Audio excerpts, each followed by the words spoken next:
Assalamualaikum warahmatullahi wabarakatuh. Alhamdulillahirabbil alamin. Bapak, Ibu, dan rekan Muslim dimanapun berada, terima kasih telah hadir dan mau berpartisipasi dalam kegiatan kami mensosialisasikan ilmu ikhtisar mind control atau teknik pengendalian pikiran menggunakan metode istighfar. Nah, Bapak Ibu, kegiatan ini ada tiga tujuan. Pertama adalah mensosialisasikan ilmu istighfar mind control sebagai life tools atau alat untuk membuat perubahan dalam hidup. Yang kedua, membangun ukhuwah antar umat Islam yang saat ini terpecah-pecah gitu. Dan kita ingin membuat perubahan dari internal. Jadi ada perubahan yang sifatnya teknis, misalnya orang kegiatan ekonomi kita bicara konsep bisnis dan sebagainya. Ada perubahan yang sifatnya dari kondisi internal. Sebagaimana Rasulullah menyelesaikan tantangan di Madinah, dimulai langkahnya dengan membangun masjid. Itu artinya Rasulullah memulai dari internal dan pola itu yang kami gunakan saat ini. Jadi kami ingin membuat perubahan umat dengan membuat perubahan dari internal. Dan ketiga, kami ingin galang dana dalam rangka pertama operasional yayasan kita dalam untuk membantu pemberdayaan duafa dan tunanetra serta masyarakat sekeliling yang sedang menghadapi tantangan resesi 2023. Gitu. Tantangan resesi ini adalah tantangan yang sebenarnya terjadi karena pola pikir kita yang meyakini bahwa akan ada resesi dan akibatnya resesi itulah terjadi. Gitu. Mengapa itu kita terjadi? Ya, kita akan diskusikan di dalam program kita. Nah, Istighfar Mind Control adalah bukan sebuah program pelatihan biasa. Dia adalah sebuah program pemberian ilmu yang diajak kita untuk berlatih dan menyebarkan dan mengestafetkan ilmu. Karena di balik estafet ilmu ada pemantapan ilmu. Dan yang mengembangkan ini bukan dari siapa-siapa selain dari Rasulullah SAW dalam rangka mengembangkan dakwah dari rumah Arkom bin Arkom, sahabat Arkom waktu itu, yang dalam dibalik teknik estafet ilmu ada sejumlah manfaat yang tidak hanya berguna bagi orang yang mendapatkan ilmu, tapi orang yang memberikan ilmu. Nah, disinilah kemudian kita gunakan istighfar mind control. Inspirasinya tentu dari kegiatan istighfar dan sudah kita punya pengembangan ilmu di dunia ini namanya Silva Mind Control yang dikembangkan Jose Silva yang kita gunakan metodenya kita intifakkan metodenya kita manfaatkan metodenya untuk membangun kepercayaan diri, membangun pemberdayaan diri dengan bersumber pada zat yang berdaya yaitu Allah dan kita menggunakan istighfar sebagai metodenya gitu. Jadi suka atau tidak suka Barat mengembangkan metodenya dan tugas kita hanya mengambil hikmah yang hilang kemudian memanfaatkan metode ini untuk membangun kita selaku muslim, selaku mukmin menggunakan istighfar sebagai life tools. Kenapa? Karena sudah banyak kajian tentang istighfar dalam menyelesaikan berbagai solusi menurut hadis bahkan meningkatkan harta anak dan sebagainya. Jadi istighfar secara kajian Quran dan hadis dia bermanfaat dan tapi kita lupa eh, membawa istighfar ini dalam hidup dengan cara tertentu. Jadi Silva membantu kita membawa istighfar jauh lebih ke dalam internal kita dan menjadikan istighfar sebagai media untuk bangkit dan memberdayakan diri serta mengejar tujuan yang kita inginkan. Dan begitu juga seperti diucapkan di dalam Al-Quran ya. Jadi istighfar itu sebenarnya leverage kesuksesan seseorang bisa melalui istighfar. Dan yang ngomong ini bukan siapa selain Al-Quran, surat Nuh 10 sampai 12 serta banyak kajian istighfar tentang itu. Baik, kita lanjut materi kita. Nah, kita akan goals dari sosialisasi kami itu ada 5, yaitu menurut kajian Richard Wiseman di Inggris yang melakukan disertasi dan melakukan kajian riset serta ribuan orang di riset, dan menurutnya, dan ini risetnya bukan riset sembarangan, riset yang didanai, dan ini disertasi doktoralnya gitu. Dan menurutnya orang beruntung itu yang prasangka baik.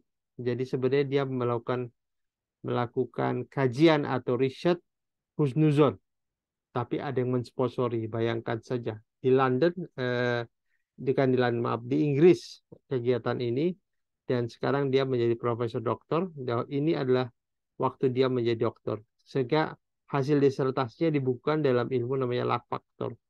Strategi untuk mendapatkan orang beruntung, ini kajian riset, ada 4. Pertama adalah maksimalkan peluang. Jadi kalau ada peluang keberuntungan, peluang manfaat, dia tidak pernah menyia-nyiakan waktu. Dia langsung melakukan itu, tidak menunda-nunda.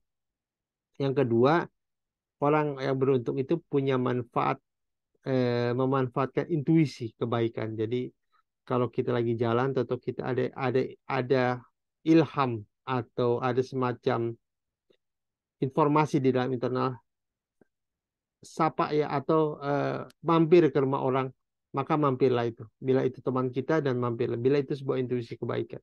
Yang ketiga, orang yang beruntung menurutnya selalu meramalkan tiap hari hal baik pada dia, apapun situasinya. Self-fulfilling prophecy. Jadi kalau dia tiap bangun, apapun situasi, dia akan beruntung, merasa bisa bangun, dan dia melihat dunia ini dengan keberuntungan. Yang keempat, dia punya kemampuan mereframing skill. Jadi dia punya kemampuan mereframe. Apapun kejadiannya, dia selalu bisa menyimpulkan kejadian ini sebagai sebuah keberuntungan. Karena keberuntungan menjadi sudut pandang bahwa hidupnya beruntung. Bahkan hari itu bangun saja sudah beruntung. Dan terakhir kita tambahkan sebagai istighfar life tool. Jadi istighfar itu kita gunakan untuk merevisi internal kita ketika chaos. Jadi ketika, ya Allah berikan saya uang untuk mengatasi tantangan hidup. Begitu jalan, tentu ada lintasan-lintasan pikiran mengatakan, dapat nggak ya dapatnya? Kita gunakan istighfar untuk memastikan kita berada di dalam track yang tepat. Untuk memastikan kita kembali pada track yang seharusnya. Jadi kita tidak terbawa. Soalnya apa? Di dalam pikiran kita ada istilah namanya metastating. Metastating adalah sebuah kondisi mental kita yang terprogram oleh persepsi awal. Jadi persepsi awal seperti di gambar itu, misalnya ada kondisi goncang, pesawat goncang, kemudian tentu dia mengatakan, oh, I'm going to die. Saya akan meninggal. Dan itu adalah persepsi awal, dan akibatnya dia akan mendukung semua ide awalnya. Ya, I'm going to die, tentu pesawat goyang, oh ini pesawat akan jatuh. Tahu-tahu dia kemudian memikirkan apa yang terjadi jika jatuh dan sebagainya, akibatnya stres, akibatnya panik gitu. Dan di dalam otak ada istilah neuroplasticity. Jadi sebuah program ketika dia terus dipikirkan, maka terjadilah pengalaman atau pengalaman belajar di dalam internalnya dia, dan dia berkembang menjadi sebuah sel-sel di dalam otaknya, sel-sel neuronnya akan terhubung dengan hal-hal yang berdasarkan persepsi awal. Kalau persepsinya horor, maka dia akan terhubung yang horor.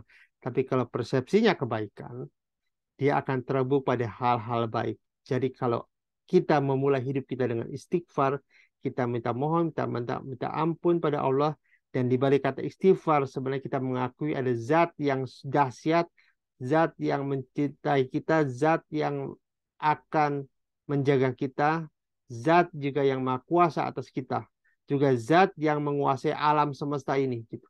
Maka bukan saja istighfar hanya mohon ampun, tapi di baliknya sebenarnya ada keyakinan, ada pemberdayaan diri bahwa Allah bersama kita. Allah meyakini, kita yakin bahwa Allah akan nolong kita, kita yakini ada Allah bersama kita.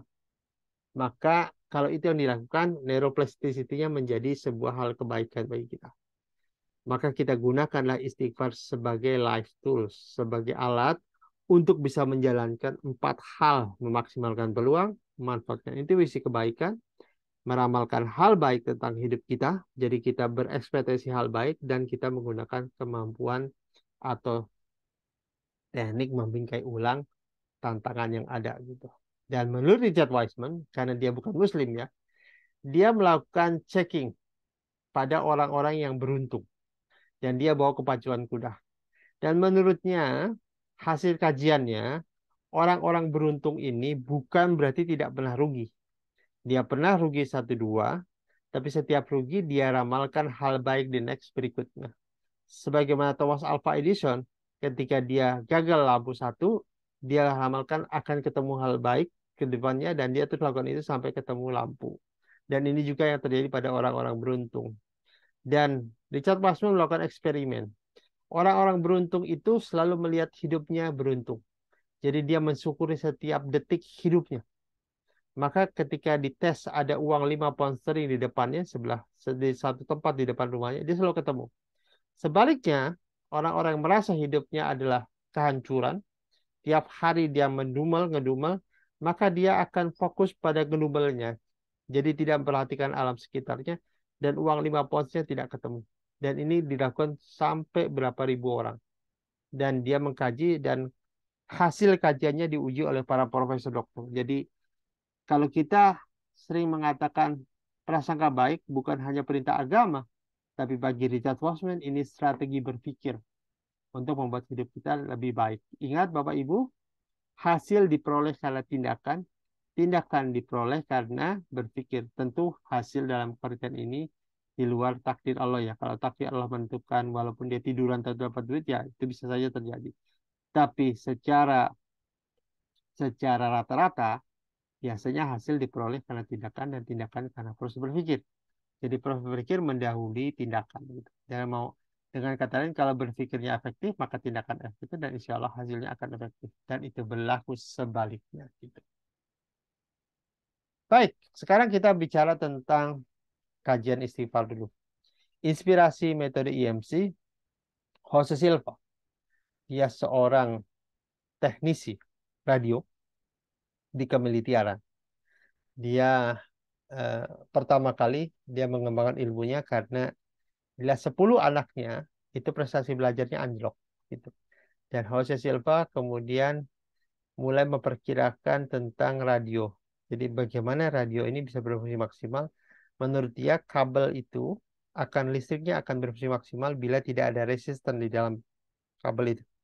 Dan dia berpikir anak-anaknya akan bisa berfungsi maksimal pikirannya bila tidak ada resisten. Maka dia menggunakan berbagai macam teknik hipnosis dan sebagaimana teknik yang ada, namun menurutnya dia hipnosis dan semua yang ada itu tidak bisa membuat kendalinya. Jadi hipnosis kita bisa menurunkan gelombang otak, kita bisa rileks, tapi kita tidak bisa mengendalikan pikirannya. Maka kemudian dia membuat berbagai macam eksperimen. Eksperimen yang pada ujungnya menghasilkan sebuah teknik-teknik karena sudah dicoba pada puluhan orang, sehingga teknik ini dikenal dengan extrasensory perception karena dulu ada ide tentang extrasensory perception yaitu semacam indera keenam lah. Orang-orang suka mendapat ilham dan sebagainya gitu kebaikan. Dan menurut Jose ini bukan ada spesial pada orang. Manusia dengan otaknya bisa melakukan ini. Manusia dengan pikirannya bisa mengembangkan extrasensory perception dan dia sudah buktikan pada anak-anaknya yang kemudian prestasi belajarnya melonjak luar biasa dan dia coba pada tetangganya sehingga di tahun 50-60 ilmu ini menjadi salah satu ilmu pengembangan diri terbaik karena banyak orang belajar pada Silva. Di saat yang sama kita mengenal tentang kisah Imam Ahmad dan penjual roti serta hadis tentang istighfar yang menjadi solusi dan kita tahu kisah Imam Ahmad dan tukang roti. Imam Ahmad dipanggil oleh tukang roti melalui istighfar. Sehingga tahu Imam Ahmad berjalan tanpa jelas mau kemana. Gitu. Tahu dia menyampai tukang roti. Penjual roti ini karena dia ingin bertemu Imam Ahmad. Nah, pertanyaannya adalah mengapa penjual roti menggunakan istighfar? Kembali, si tukang roti itu ingin permintaannya seperti Jose Silva tadi. Resistennya sedikit, jadi listrik yang mengalirnya bagus karena listrik yang mengalirnya bagus ini akan menghasilkan resonansi ke langit. Jadi permintaannya pada Allah tidak ada hambatan keraguan. Dan karena tidak ada hambatan keraguan maka Allah berikan, mengabulkan permohonannya. Bahkan ketika Imam Ahmad menanyakan apa yang kamu dapatkan dengan istighfar, kata dia, kata tukang retail ini, hampir semua keinginan saya bisa dicapai. Hampir semua permohonan saya bisa dicapai. Dan dia menggunakan istighfar di hampir setiap detik hidupnya. Kalau dia tidak lagi bicara, tidak lagi berpikir, maka istighfarlah yang dia gabungkan, dia ucapkan dalam hati, sehingga terjadi neuroplasticity di dalam pikirannya dia karena ide utamanya istighfar gitu. Kembali ke teori awal itu. Maka istighfar kita gunakan. Pertanyaannya bagaimana menggunakan istighfar di dalam kehidupan kita? Kita akan gunakan metode yang digunakan oleh Silva. Jadi metode Silva adalah memastikan bahwa permintaan dan permohonan kita itu tidak tertahan oleh resisten-resisten karena diantisipasi oleh istighfar gitu. Nah, yuk kita belajar sekarang tentang intuisi. Intuisi ada Einstein sangat memuji intuisi ya. Jadi Einstein itu termasuk orang yang tidak begitu suka orang yang hafalan. Bagaimana kita sekarang belajar. Einstein menyukai orang itu yang penuh ide, penuh intuisi. Maka dia sangat menghargai intuisi. Nah, di dalam pikiran kita itu ada 4 gelombang otak dan terakhir ditemukan ada 5 gelombang otak. Walaupun perdebatan yaitu di bagian gamma itu masih perdebatan. Tapi katakanlah kita taruh di sini sebagai pengetahuan. Tapi belum kita otak-atik karena itu masih kajian dari awal. Nah, ketika kita berada dalam kondisi sekarang, kondisi beta gitu, kondisi di mana kalau diukur pakai elektroencephalograph, sebuah alat untuk mengukur getaran di dalam pikiran kita, itu kurang lebih 13 sampai 35 Hz. Di sini kita menggunakan otak beta untuk hidup, untuk berpikir, untuk melakukan problem solving, untuk membuat kita. Oh ya, problem solving yang digunakan adalah problem solving berdasarkan data-data yang sudah ada, bukan inovasi ya, gitu. Karena dia seperti sebut dengan orang karena mengenal otak kiri. Kemudian turun lagi ke masuk ke alfa. Ke alfa adalah ketika pikiran beta beristirahat dan cara kerjanya dia antara 8 sampai 13 Hz. Jadi otak kritisnya, otak beta itu otak yang analitis dan sebagainya, istirahat. Maka kemudian otak alfa yang kerja, bagian alfa yang kerja. Alfa ini adalah bagian di mana kritis mati dan dia bisa mengembangkan apapun. Dia bisa seperti anak kecil kalau ditanya, mau jadi apa? Mau jadi presiden, mau jadi apapun itu. Dan dia mulai kecil cita-citanya ketika mulai besar. Karena orang-orang dewasa memasukkan data di level beta. Gitu. Dan data ini mengkritisi semua cita-citanya dia, akibatnya cita-citanya menjadi kecil. Di alfa, orang itu diistirahatkan. Otak kritisnya, dia bisa mengembangkan apapun yang bisa dia inginkan. Maka di sini letak relaksasi gitu. Relaksasi alfa adalah ketika anak kecil main games dipanggil, "Adi makan" gitu. Maka anak kecil itu masih iya mah gitu, tapi matanya masih ke gamesnya gitu. Nah, kemudian level turun lagi namanya level theta. Level theta ketika anak kecil tadi sudah tidak dengar suara ibunya, pikirnya tenggelam ke dalam games itu. Ini level di mana orang nangis dan sebagainya ketika lihat drama Korea dan sebagainya. Dan level berikutnya level tidur ya. Level delta namanya. Antara 0,5 sampai 4 Hz. Di bawah 0,5 kita meninggal karena tidak ada lagi getaran gelombang di dalam pikiran kita. Nah, level alpha ada level kemungkinan. Level yang bisa membuat semua hal menjadi mungkin. Jadi kalau kita berdoa, bagusnya di level alpha atau theta. Karena di situ kita, ya Allah, minta saya mau belikan rumah gitu. Lalu begitu kita berdoa di level beta, kemudian nanti ada suara-suara dalam diri, beli rumah, sekolah anak aja belum bayar misalnya begitu ya, gitu. Dan itu kita istirahatkan. Jadi ketika kita mohon, ya Allah, saya belikan apapun itu, biar antara pikiran dan tubuh selaras, kita doa di alfa dan theta. Kita turunkan gelombang otak kita. Nah, kemudian di level theta ada level intuisi. Jadi seperti seperti Thomas Alva Edison. Thomas Alva Edison itu selalu mempunyai kebiasaan yang menurut orang aneh. Jadi Thomas Alva Edison itu adalah penemu sudah banyak sekali yang ditemukan gitu. Dan setiap dia cari ide, dia pegang bola yang berat dan bola ini kalau jatuh bola logam ya. Bola ini kalau jatuh akan menimbulkan suara bunyi yang berisik dan membangunkan dia. Jadi dia pegang bola, kemudian dia tertidur karena ketika tidur itu kita turun gelombang otak dari beta, alfa, theta dan delta. Delta tidur. Bangun pun gitu, delta, theta, alfa dan beta. Jadi Thomas Alva Edison sengaja menurunkan gelombang otak, dia seperti tidur, dan ketika masuk ke dalam gelombang alfa supaya tidak lari ke delta, tidur, maka bolanya akan jatuh dan menimbulkan bunyi yang berisik membuat dia bangun. Kemudian pegang lagi, taruh lagi, berisik bangun. Dan dia theta, beta, theta, beta, theta, beta, theta, alfa, theta, terus untuk mendapatkan ide. Dan itulah ide dari Thomas Alva Edison ya. Di Delta, dulu orang mengatakan tidak bisa diapa-apain karena orang tidur.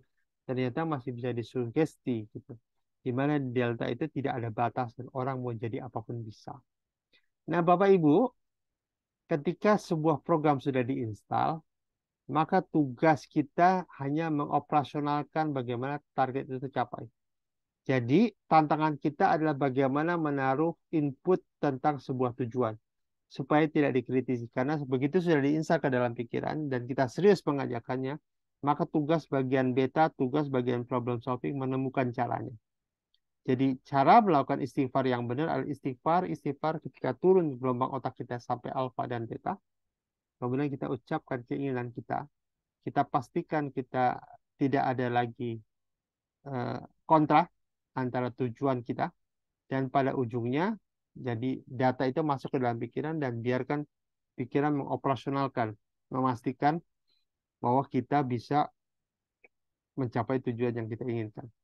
Jadi tugas kita memasukkan input ke dalam pikiran ibarat di set tuh sebuah mesin, maka berikutnya mesin itu bekerja berdasarkan settingan yang kita buat. Nah, jadi tantangan adalah ketika kita men-setting, kita ragu. Nah, itu jadi masalah. Disitulah kita harus turunkan gelombang otak dan menggunakan istighfar untuk menyatakan keinginan kita. Nah, Bapak Ibu, kita tahu istighfar bisa mengabulkan apapun keinginan kita, termasuk minta maaf. Jadi Bapak Ibu, bila kita ingin meloncat dari hidup kita sebagaimana ikan di situ, ingin meloncat, maka dibutuhkan pola pikir menerobos. Nah, pola pikir ini hanya berani kita lakukan bila kita berada di level alfa atau theta. Nah, sebagaimana titik di depan itu ini adalah soal yang diberikan oleh para manajer di tahun 90-an gitu. Dulu Republika logonya seperti ini. Jadi itu adalah puzzle nine dot atau 9 titik. Teka-teki 9 titik di mana kita diminta untuk menghubungkan semua garis tanpa terputus. Jadi kalau kita gunakan pensil, pensilnya tidak diangkat gitu. Hanya 4 garis agar semuanya terhubung. Dan jelas tidak bisa terhubung dan sudah dicoba berkali-kali. Yang dipastikan kalau bisa terhubung kalau kita berani menerobos sebagaimana di garis biru di bawah. Jadi langkah awal untuk bisa mengembangkan adalah menerobos garis. Dan untuk bisa menerobos kita sering sekali diterobos oleh batasan-batasan. Ah, laki-laki nggak boleh nangis. Ah, kamu kan anak pegawai negeri, tidak bisa bisnis dan sebagainya. Itulah batasan-batasan imajiner yang ada di gelombang beta kita. Ada orang tidak bisa atau tidak pernah naik motor karena karena ada saudaranya meninggal di motor. Itu program-program yang dibuat di dalam benak kita dan ini ada di dalam pikiran kita dan kita seperti tidak berani menerobosnya gitu. Dan kita hanya berani merobos bila kita berada di kesadaran alfa ataupun theta karena kesadaran beta adalah kesadaran logika. Kesadaran logika adalah kesadaran di mana kita melangkah berdasarkan data masa lalu gitu. Dan data masa lalu kita yang horor maka itu membuat kita menjadi batasan gitu. Bila data masa lalu yang bahagia, maka batasan itu tidak terlalu banyak gitu. Bila data masa lalu banyak dengan batasan-batasan, maka hidup kita jadi terkungkung di satu tempat. Lihat anak kecil. Ketika dia melihat ular, dia tidak punya data. Dengan mudah dia pegang ular itu dan sebagainya gitu. Mau ular kobra sekalipun gitu. Tapi ketika dia sudah besar, banyak data, maka dia mulai ragu dengan ular dan sebagainya. Dan inilah mengapa kita belajar hari ini, kita mencoba menurunkan kondisi otak kita dari kondisi beta yang penuh kritis menuju kondisi alfa atau theta agar kita mau dan turun ke sana meletakkan doa atau harapan kita. Sebagaimana yang sudah dilakukan oleh Jose Silva pada kajiannya dan orang-orang, banyak keberhasilan yang dilakukan. Salah satunya adalah keberhasilan feeling. Jadi misal Hazen Hassel disebut dengan dia hampir 5.000 kali bahkan ikut lomba dan dia menang terus. Sehingga rumahnya bahkan dia tidak pernah kerja seumur hidupnya. Semua rumah dan sebagainya dari hasil kontesnya dia. Kontes itu masih ikut lomba apapun dia menang gitu. Dan itu hasil kajiannya dia. Ada banyak peristiwa itu dan itu harusnya menjadi ide kita. Bagaimana berpikir tanpa resisten. Apalagi kita ketika kita meminta permintaan pada Allah. Ya sekarang kita bicara tentang istighfar dulu. Sebelum kita nanti masuk ke latihannya. Jadi di organ tubuh kita, kalau dibelah sampai level ketiga, tidak ada lagi benda, yang ada adalah ion atau listrik. Kita nyebutnya kuanta ataupun energi, chi dan sebagainya. Ternyata listrik-listrik ini menghasilkan vibrasi. Listrik-listrik ini terhubung, tidak ada benda lain di bawah atom atau subatomic level yang ada vibrasi atau getaran. Nah, vibrasi ini menghasilkan resonansi. Vibrasi ini menghasilkan frekuensi dan frekuensi itu menghasilkan resonansi. Resonansi adalah gaung ya. Gaung yang saling bertabrakan satu sama lain ketika bertemu frekuensi yang sama.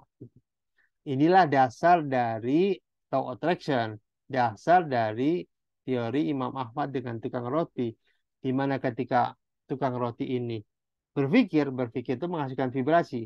Gitu. Dia punya frekuensi dan frekuensi tertangkap oleh Imam Ahmad, terjadi resonansi dan menarik Imam Ahmad untuk sesuai dengan doa yang diberikan. Nah, sebagaimana David Hawkins mengatakan, energi berpikir terbesar ketika manusia berada di level enlightened atau level tercerahkan yang menurut skala Hawking berada di 700. Artinya ini level tertinggi yang bisa menggerakkan apapun. Maka kalau kita mau buat vibrasi, buatlah vibrasi di level tertinggi, yaitu di level Allah, di level tercerahkan, di level spiritual. Kalau David Hawkins mengatakan kebanyakan di level spiritual. Cuma David Hawkins tidak berani bicara agama karena itu di Amerika ya gitu. Dan kajian dari Universitas Bellefield dia mengatakan bahwa kajian dia terhadap ganggang, jadi tumbuhan ganggang didekatin dan diukur ternyata ganggang satu dengan ganggang lain berhubungan dengan vibrasi, dengan pikiran. Jadi mereka punya frekuensi yang saling terhubungan. So dengan kata lain, kalau kita mau kembali pikiran itu menghasilkan vibrasi, vibrasi itu adalah energi ya, energi itu kekuatan listrik ya. Jadi listrik tubuh itu dihasilkan oleh otak dan jantung yang menjadi sumber pikiran kita. Nah, kalau kita mau hidup kita nyaman, jadilah energi yang kita ingin tarik. Jadi kalau kita energi kebahagiaan, maka jadilah orang yang bahagia. Karena orang yang bahagia itu akan menarik kebahagiaan. Orang yang hancur hidupnya akan membuat hidupnya hancur. Gitu. Nah, di dalam ilmu istighfar ada namanya duit, doa, usaha, dan istighfar. Jadi di balik kita, di balik sebuah tujuan yang kita inginkan ada dua dasar. Pertama, ada 4 hal yang melingkari kita. Either dua, pertama belief, potensi, action, dan hasil. Jadi kalau orang yang punya keyakinan tinggi, maka dia akan menggerakkan potensinya besar, tinggi. Dan dengan potensi yang tinggi itu, dia akan actionnya banyak.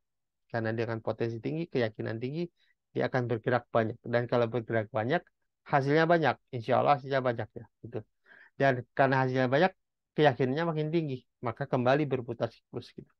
Dan apa yang terjadi bila orang keyakinannya rendah, maka potensi yang di satu rendah, actionnya akan sedikit dan hasilnya akan sedikit. Dan siklusnya terus berputar. Gitu.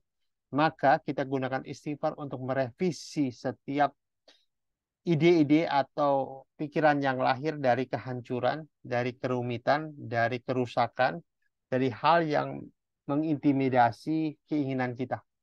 Jadi hal yang membuat kita tidak yakin, maka bersihkan itu dengan istighfar. Sehingga dengan cara itu kita bisa menjalankan apa yang disebut dengan be kali do sama dengan have atau be do have.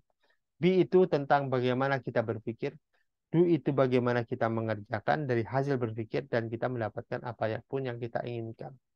Kalau kita ingin kejar hasil 5 juta sebulan, maka berpikirlah menjadi orang 5 juta sebulan agar tindakan kita ngikuti. Karena dapatlah 5 juta. Tapi kalau kita ingin mendapatkan 500 juta sebulan, maka cara berpikir kita bukan cara berpikir orang 500 juta.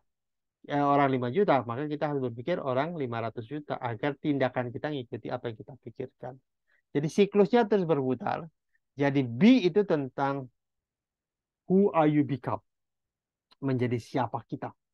Dan ini sangat ditentukan oleh cara berpikir kita. Itulah tentang vibrasi istighfar atau resonansi dari hasil kegiatan vibrasi istighfar kita. Oke, sekarang kita akan mulai latihan. Bagaimana dua latihan awal adalah latihan yang kita rekomendasikan buat Bapak Ibu untuk memulai latihan kita sebut dengan inter atau istighfar mind center. Caranya sederhana, itu kita menggunakan teknik 3-2-1. Jadi ini teknik menurunkan gelombang otak dan memasukkan istighfar ke dalam. Langkahnya sederhana, ini perlu Bapak Ibu latihan. Latihlah ini sampai 10 kali latihan. Sampai 10 hari ya, bagusnya sebenarnya. Jadi caranya adalah duduk tenang, sebagaimana dilihat itu. Bapak Ibu boleh pegang dada dan perut. Perut itu seperti di bawah itu ya, di bawah perut. Itu area yang orang Cina sebut dengan otak kedua. Di, di bagian ulu hati sepertinya pas gitu ya. Jadi boleh itu, boleh pun tidak, kembali terserah senyamannya. Langkahnya adalah kita amankan duduk, nyamankan duduk, tarik nafas, keluarin, lakukan sampai 5 kali. Tarik nafas, keluarin itu menurunkan gelombang otak. Gunakan nafas perut, jadi ketika tarik nafas, perutnya gerak dan keluarkan dari mulut. Tarik nafas, keluarin, bagus. Sekali lagi tarik nafas, keluarin, lakukan sampai 5 kali. Setelah itu ucapkan istighfar. Pikirkan apa yang kita dengar, rasakan, dan lihat dan rasakan ketika kita mengucapkan istighfar. Boleh pejamkan mata. Katakan istighfar. Astagfirullahaladzim. Tenang, sunyi. Astagfirullahaladzim. Lihat, dengar, dan rasakan apa yang muncul. Biarkan saja muncul. Bagus. Nah, sekarang kita akan gunakan teknik 3-2-1. Teknik inilah kita membayangkan kata istighfar muncul dalam pikiran kita 3 kali. Setelah itu, kita akan istirahatkan fisik kita dari mulai kepala sampai kaki. Kemudian setelah itu, kita katakan saya berada di level 3, yang arti level relaksasi fisik. Kemudian kita katakan, kita lihat lagi istighfar akan muncul 2 kali. 1, 2. Dan pada saat itu artinya kita relaksasi pikiran kita. Dan ketika sudah selesai, kita akan lihat istighfar sekali. Dan ketika itu kita berada di pusat kita, pusat pemberdayaan kita. Pastikan posisi kita adalah posisi di mana kita nyaman dan merasa yakin inilah tempat terbaik, posisi terbaik yang kita punya. Oke, kita lakukan ya. Duduk tenang, tarik nafas. Tadi sudah ya. Istighfar. Sekarang bayangkan muncul istighfar 3 kali. 1, istighfar. Astagfirullahaladzim. Munculkan ke dalam pikiran. 2, munculkan lagi. 3, munculkan lagi. Bagus. Tarik nafas. Rilekskan dari mulai. Kepala rileks. Ubun-ubun rileks. Muka rileks. Punggung rileks. Dada rileks. Tangan rileks. Perut rileks dari dalam. Tulang belakang rileks. Paha rileks. Betis rileks. Kaki rileks. Telapak kaki rileks. Tarik nafas lagi. Sekarang rasakan rileks di seluruh tubuh. Bagus, Kak. Bagus, Kak. Nah, sekarang kita bayangkan istighfar ya, terjadi 2 kali. 1, 2. Dan itu artinya kita akan rilekskan pikiran kita. Tarik nafas dan buang seluruh beban-beban pikiran. Sekali lagi tarik nafas, buang seluruh beban pikiran. Sekali lagi tarik nafas, buang seluruh beban pikiran. Dan katakan sekarang saya berada di level 2, level di mana pikiran saya rileks, seluruh beban-beban saya lepas. Bagus sekali. Dan sekarang kita akan bayangkan istighfar muncul sekali. Dan katakan saya berada di level 1. Level di mana inilah pusat saya. Bagus. Diam sesaat. Duduk, lihat, dan dengarkan saja apa yang muncul. Bagus. Sekarang kita akan menghitung dari 10 sampai 1. Setiap hitungan membuat kita rileks dan makin dalam ke dalam pikiran kita. Pikiran kita makin jauh ke dalam. 10, 9 makin dalam. 8 jauh lebih dalam. 6, 5, 4 sangat dalam. 3 jauh sangat dalam. 2 dan 1. Bagus sekali. Ini ruang sugesti. Silahkan isi. Silahkan katakan apa yang Anda inginkan saat ini. Minta doa. Ya Allah, saya ingin apapun. Bagus, ucapkan selengkap mungkin. Bagus. Bila sudah, kita akan bangunkan diri kita dari hitungan 1 sampai 5. Setiap hitungan membuat kita kuat, lebih sehat dari sebelumnya, lebih dalam, lebih yakin akan masa depan, yakin Allah berada di dalam diri kita, dan semua hal tentang kebaikan berasal dari Allah, dan semua bersarang di dalam dada dan pikiran kita, sehingga Allah berada di dalam kehidupan kita, kapanpun, dimanapun, selama kita hidup. 1, makin kuat. 2, sangat kuat. 3, gerak-gerakan badan karena kita akan bangun. 4, dan 5 boleh muka sekali.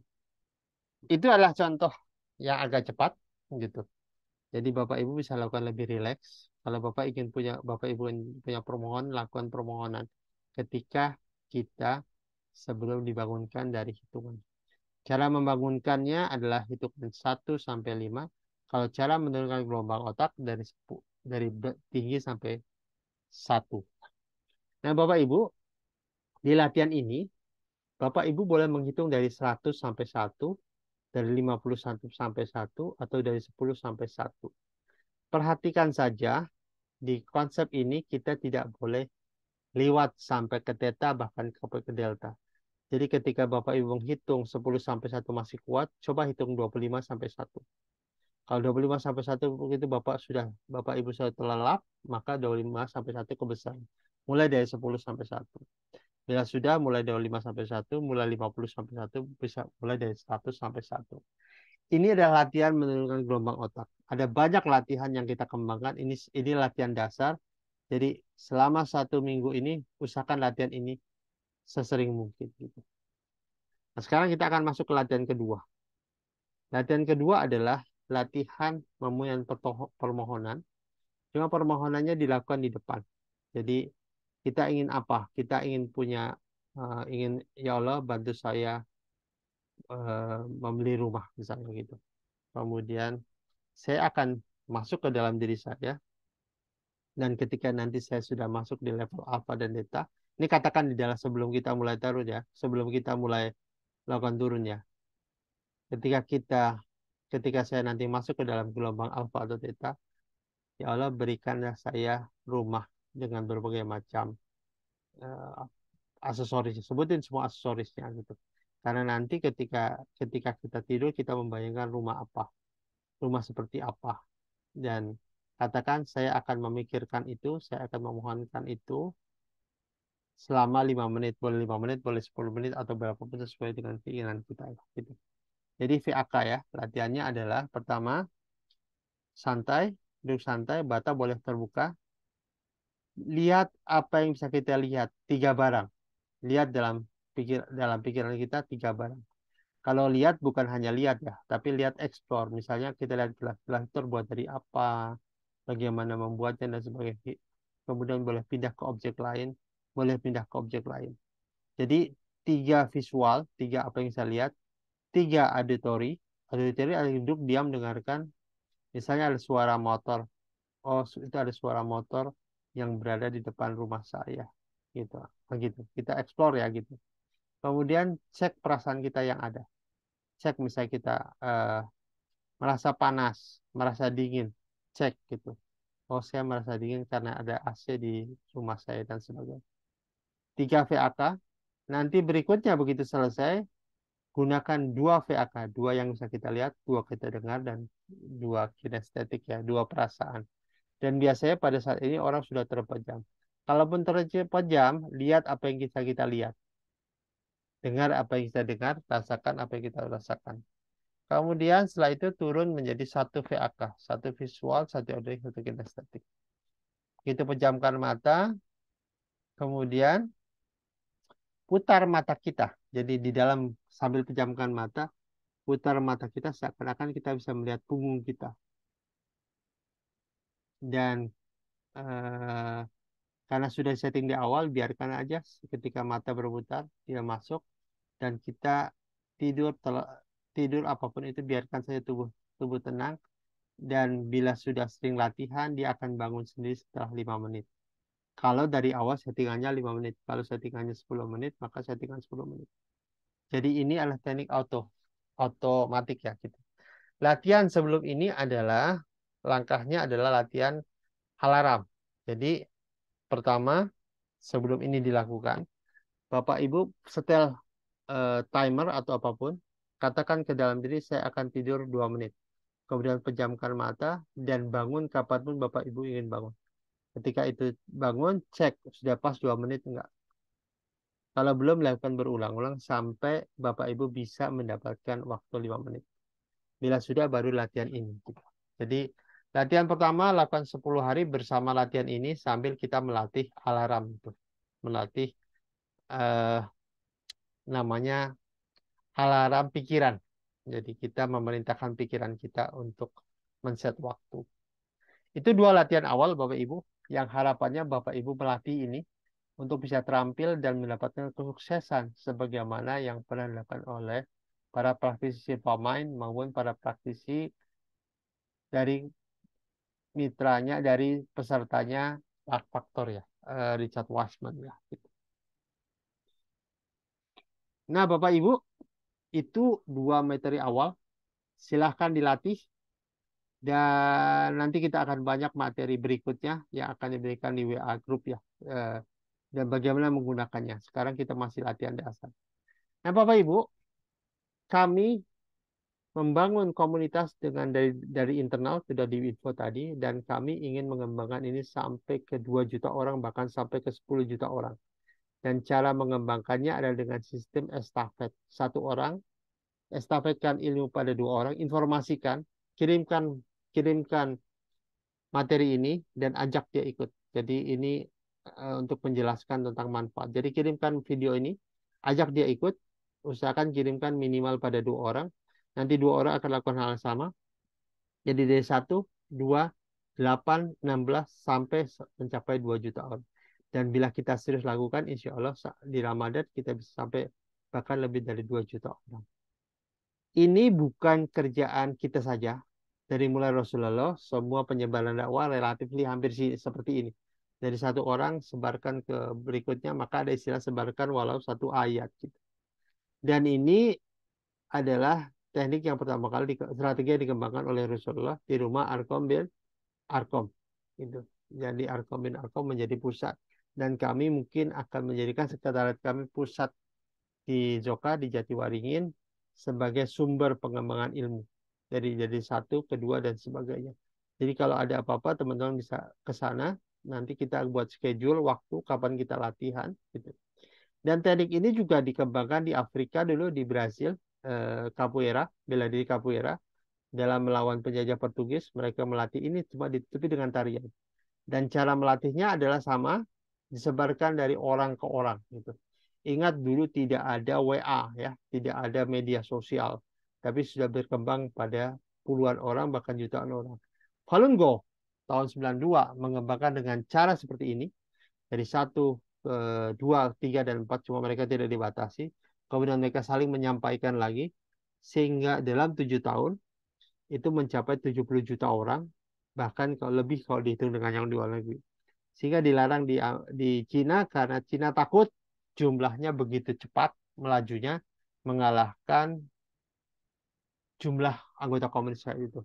Falun Gong adalah senam tradisional Cina yang merupakan pendekatan Konghucu ya, pendekatan agama. Mereka sebenarnya ingin mengembalikan Cina menjadi negara Buddha ya, negara Buddha karena waktu itu dijajah dikuasai komunis, bahkan waktu itu sampai hari ini pun. Dan orang komunis, pemerintah komunis sangat keras dengan Falun Gong karena mereka takut sehingga banyak yang dibunuh-bunuhin dan sebagainya gitu. Dengan kata lain, teknik estafet ilmu itu bukan punya kita saja, tapi sudah dikembangkan. Bahkan MLM menggunakan teknik yang sama gitu untuk mengembangkan ilmu. Jadi ada orang ketika saya berikan ini, oh ini mirip MLM, bukan MLM. MLM ngikutin kita gitu. Bedanya kita tidak pakai uang. Kita menggunakan infak gitu. Jadi nanti setiap orang yang gabung infak, kemudian nanti tiap bulan kita infak, uang infak akan digunakan buat yayasan, buat membantu tunanetra, buat pemberdayaan duafa, sekaligus juga membeli bahan-bahan materi yang bisa kita gunakan di dalam kegiatan kita. Jadi di dalam kegiatan Mind Thinking Society, kita akan mulai dengan teknik ini. Kemudian nanti kita akan mulai belajar tentang problem solving. Kita juga akan menggunakan pikiran kita untuk mengembangkan intuisi. Dan ini bagian dari intuisi sebenarnya. Bagian dari cara kita membangun inovasi-inovasi perubahan dalam hidup kita. Dan kami mengajak Bapak Ibu semua untuk terlibat di sini. So, bagi Bapak Ibu yang tertarik, silahkan infak, kemudian kirimkan ke Bank DKI, kemudian kirimkan WA ke nomor yang tertera di sini, yaitu 083893387484. Dengan cara ini, kita bisa sekaligus membangun ukhuwah. Karena Bapak Ibu, rekan-rekan sekalian, hari ini kita ngadapin tantangan dan kita menghadapi perpecahan dan kita dipecahkan satu sama lain. Bayangkan Bapak Ibu, kalau Bapak Ibu kita punya 2 juta, bahkan seperti kita waktu di 21 27 juta orang. Kalau 7 juta ini infak 10.000, kan akan ada 70 miliar, kita bisa buat pabrik satu. Kemudian infak lagi, kita buat pabrik kedua, dan seterusnya. Akibatnya, ketika kita ingin banyak boykot produk dan apapun itu, kita jadi mudah gitu karena kita punya pabrik sendiri yang dikelola umat. Kita bisa membangun ekonomi sendiri. Ketika ada umat yang punya kesulitan, ngadapin pemerintah tidak dapat, maka kita bisa bantu. Jadi di Jepang ada koperasi hasil urunan masyarakat ketika Perang Dunia Kedua mereka kalah, gitu, Hiroshima Nagasaki dibom. Mereka tahu akan ada banyak barat menguasai ekonomi, maka mereka membangun kekuatan, membuat koperasi besar, JCCU namanya, yang saat ini omsetnya dia 200 triliun per tahunnya gitu. Dan itu membuat, bahkan sekarang lebih mungkin ya gitu. Dan itu membuat perubahan di Jepang ya gitu. Dan Jepang jadi negeri yang mandiri, penduduknya pun mandiri. Kadang-kadang mereka bisa menghidupi diri sendiri. Dan ini yang kita bangun. Jadi kita bangun komunitas istighfar, komunitas yang saling menyerahkan hidupnya pada keputusan Allah dan saling menyukai bergaul dengan cara Allah, dan kita menjadi kuat karena kita bersatu. Jangan mau dipecah-pecah gitu.